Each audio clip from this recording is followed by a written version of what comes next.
Assalamualaikum warahmatullahi wabarakatuh. Dengan saya mahasiswa Akidah dan Filsafat Islam angkatan 2017 dengan nama Nezara Maulana yang dipanggil Cemen.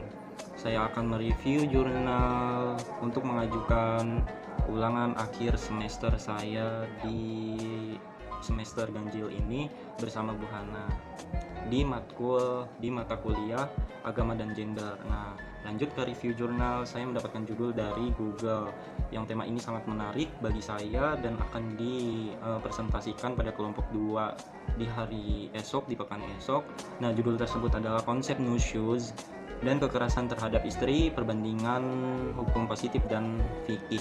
Nah, nama jurnalnya itu adalah Al-Ahwal, volume dan halaman volumenya 1 dan halamannya 1 sampai 14. Tahun penerbitan yaitu 2008, nama penulis Sri Wahyuni, reviewers dengan saya sendiri Nezara Maulana, tanggal mereview hari ini pada tanggal 7 Januari 2021.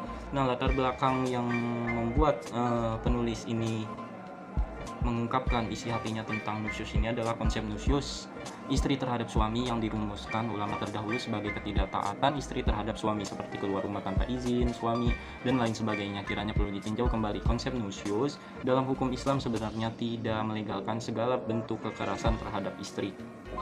Pemukulan terhadap istri dalam An-Nisa ayat 34 hendaknya dimaknai sebagai tindakan untuk memberi pelajaran, bukan untuk menyakiti bahkan membuat kekerasan. Apalagi pemukulan yang dimaksud ayat tersebut tidak boleh sampai melukai anggota tubuh istri. Sementara itu, tindakan suami yang memukul istrinya hingga luka atau bentuk kekerasan lain yang dilakukan oleh suami terhadap istri maka dapat dinyatakan sebagai nusyus suami terhadap istri dalam tulisan ini.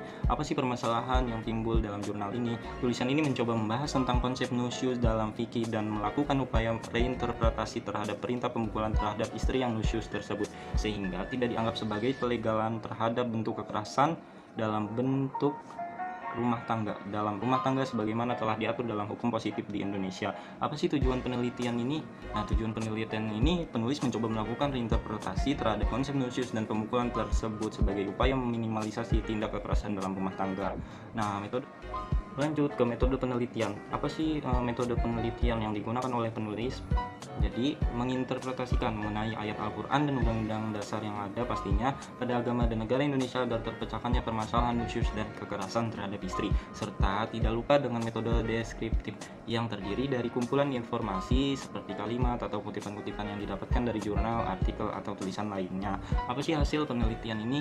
Dapat disimpulkan bahwa konsep nusyus dalam hukum Islam tidaklah melegalkan kekerasan terhadap istri. Pemukulan terhadap istri yang berbuat nusyuz yang termuat dalam surat An-Nisa ayat 34 hendaknya dimaknai sebagai tindakan untuk memberi pelajaran, bukan untuk menyakiti bahkan berbuat kekerasan, karena pemukulan tersebut tidak boleh melukai. Sementara tindakan suami yang memukul istri hingga luka atau kekerasan suami terhadap istri dapat dinyatakan sebagai nusyuz suami terhadap istri.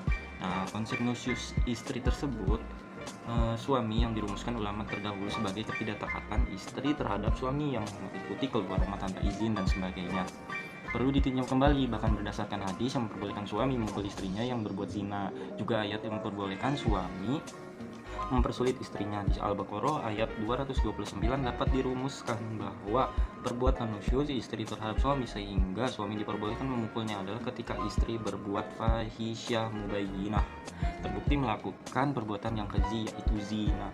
Apa sih objek penelitian yang digunakan? Nah, jadi objek penelitiannya itu kehidupan rumah tangga suami dan istri. Nah, kelebihan pada jurnal ini adalah jurnal ini sangat detail, singkat, mudah dipahami, ringkasannya langsung masuk pada poin pembahasan, daftar pustakanya juga sudah lumayan aktual dengan relevansi pada tema ini. Nah, kekurangan pada jurnal ini tidak disebutkan secara gamblang atau jelas tentang metode penelitian, karena yang saya tahu setiap pembuatan jurnal harus disertai dengan metode penelitian dan adanya kekeliruan pada halaman jurnal yang seharusnya halaman 1 sampai 14 akan tetapi di halaman jurnal nomor halaman pada lembarannya 18 sampai 30. Tidak masalah bagi pembaca, tetapi ini merupakan kecacatan dan kekeliruan kalau ditinjau dengan mereview jurnal ini. Mungkin cukup sekian, kalau ada kesalahan saya mohon maaf karena saya bukan Tuhan. Wassalamualaikum warahmatullahi wabarakatuh.